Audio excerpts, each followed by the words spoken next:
Terimalah salam hangat kami dari HKBP Kernolong, HKBP tertua di Pulau Jawa. Bapak, Ibu, dan Saudara yang dikasihi oleh Tuhan Yesus Kristus, sebelum kita beristirahat malam, sejenak kita mendengar firman Tuhan. Mari kita berdoa. Ya Allah Bapa di dalam Yesus Kristus Tuhan kami, pada saat ini Tuhan, ketika kami akan beristirahat, kami mau mendengar firman-Mu untuk memberi kelegaan kepada kami, bekal yang baru. Setelah kami bekerja sepanjang hari ini, dan atas pemeliharaan-Mu kami boleh melakukannya dengan baik.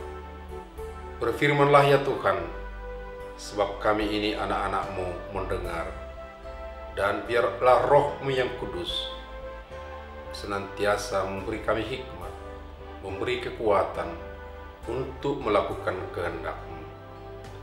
Di dalam Kristus Yesus anak-Mu kami berdoa dan bersyukur. Amin. Firman Tuhan bacaan pada malam hari ini sesuai dengan Almanak HKBP adalah dari Yesaya 40 ayat 12 sampai 16. Dan yang menjadi pembimbing renungan adalah dari ayat 18. Jadi dengan siapa hendak kamu samakan Allah, dan apa yang dapat kamu anggap serupa dengan Dia? Kamu anggap siapa Allah itu? Pada dasarnya manusia adalah homo religius, sebagaimana disebut oleh seorang filsuf Mircea Eliade pada abad 20 lalu. Maksudnya, manusia adalah makhluk religius, makhluk beragama, di mana manusia memiliki unsur rohania yang mendasari segala tindakannya. Dalam diri manusia selalu ada kecenderungan untuk mencari Tuhan dengan berbagai bentuk ekspresi kepercayaannya. Manusia mengetahui dirinya serba terbatas, penuh kelemahan dan kekurangan, sehingga selalu berusaha mencari pemenuhan sesuai dengan kodratnya. Ada unsur lain atau wujud lain yang mempunyai kekuatan untuk memberi kekuatan kepada dirinya, serta juga memberi rasa aman dan ketenangan dalam dirinya menghadapi segala kesulitan di tengah perjalanan hidup. Dan menurut para ahli antropologi, bahwa pada awalnya manusia pertama kali mengenal agama itu berdasarkan dari berbagai fenomena yang ada di sekitar ini, atau fenomena alam yang dirasakan mempunyai kekuatan yang hebat yang bisa melebihi kekuatan manusia, sehingga manusia tidak mampu untuk mengendalikannya.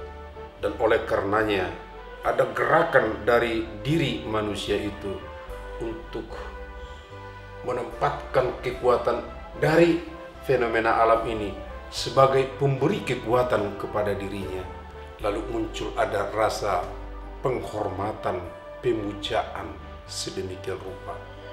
Dan kemudian fenomena ini ada berbagai-bagai, itu ada bisa ke alam, tapi bisa juga kepada benda-benda tertentu yang mungkin juga yang dibentuk oleh pikiran dan karya tangan manusia itu sendiri.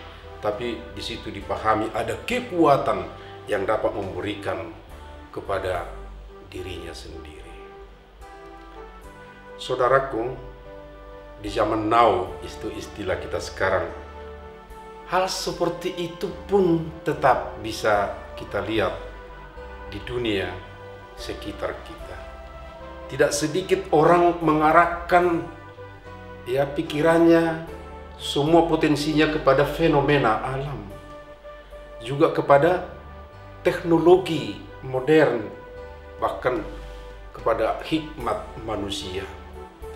Kecenderungan membandingkan kekuatan bencana alam, perkembangan teknologi yang hebat, sepertinya dalam pikiran logisnya itu tidak terkendalikan dengan kuasa Tuhan, sehingga itu terjadi dan membuat manusia jadi mempertuhankan dirinya sendiri ataupun kuasa alam, bahkan teknologi modern itu. Dan malam ini, untuk itulah firman Tuhan berbicara kepada kita semuanya.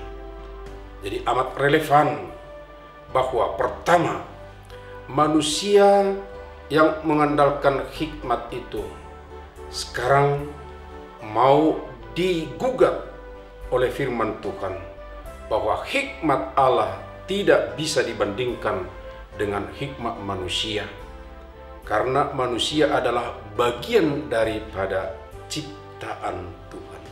Ini harus diingat.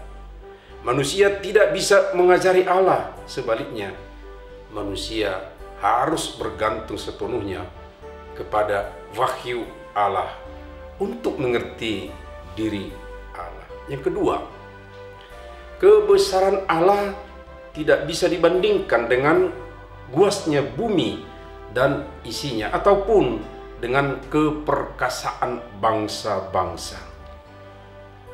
Sebagai perbandingan, luas hutan Libanon tidak mampu mencukupi kebutuhan kayu bakar dan binatang untuk dipersembahkan sebagai korban bakaran bagi Allah.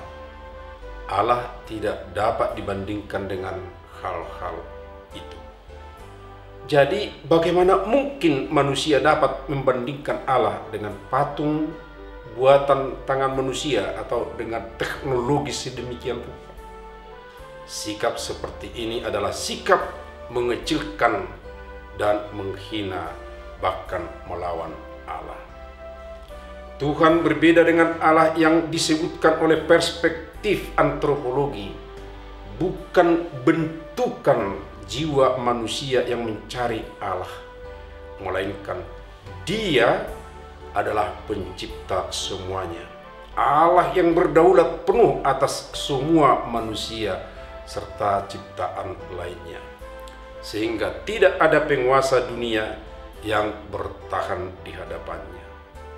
Segenap alam pun, baik yang di bumi maupun di atas langit, tunduk pada kekuasaannya. Itu yang kita bisa tangkap dari bacaan firman Tuhan pada malam hari ini. Sobat Renungan Malam Shalom yang dikasihi oleh Tuhan, jangan tergoda seperti umat Israel di zaman dahulu, atau juga orang-orang yang menonjolkan kuasa dan perubahan alam serta kecanggihan teknologi di zaman now, yang dianggap sebagai Allah yang berkuasa mutlak dalam hidup ini. Benar, ada kuasa alam, ada kekuatan teknologi, tetapi di atasnya tetap ada kuasa yang lebih kuat dan kekal, yaitu kuasa Allah yang hidup di dalam Yesus Kristus Tuhan kita. Yakinlah. Amin. Mari kita berdoa. Terima kasih ya Allah Bapa, atas firman-Mu mengingatkan kami bahwa Allah bukanlah bentukan pikiran kami. Allah bukanlah bentukan teknologi. Allah bukanlah di bawah kuasa-kuasa fenomena alam. Tetapi Allah yang kami kenal di dalam Yesus Kristus adalah Allah yang berdaulat, yang mencipta segala sesuatunya dan berkuasa atas segala sesuatu. Oleh karena itu kami tidak layak membandingkan kuasa-kuasa apapun dengan Engkau. Oleh karenanya juga biarlah kami semakin taat semakin bersandar, berpengharapan kepadamu di tengah perjalanan hidup ini. Dan kami juga secara khusus di dalam anak-Mu Yesus Kristus telah melihat kuasa-Mu yang mengalahkan dunia dan kematian, sehingga kami akan beroleh kehidupan kekal bersama seperti anak-Mu Yesus Kristus. Terima kasih ya Bapa, kuatkanlah kami dalam kehidupan ini, karena kami tahu ada banyak tantangan, ada gambaran-gambaran kegelapan di depan, tetapi bersama-Mu kami akan dicerahkan dan dikuatkan. Lindungi, berkati kami dalam istirahat malam kami, sehingga kami tetap Tuhan esok pagi segar kembali bangun dan untuk bekerja. Terima kasih ya Bapa. Kami serahkan hidup kami ke tangan-Mu, hanya di dalam anak-Mu Yesus Kristus, Tuhan kami yang hidup. Anugerah Tuhan Yesus Kristus, kasih setia Allah Bapa, serta persekutuan dengan Roh Kudus menyertai kita sekarang sampai selamanya. Amin.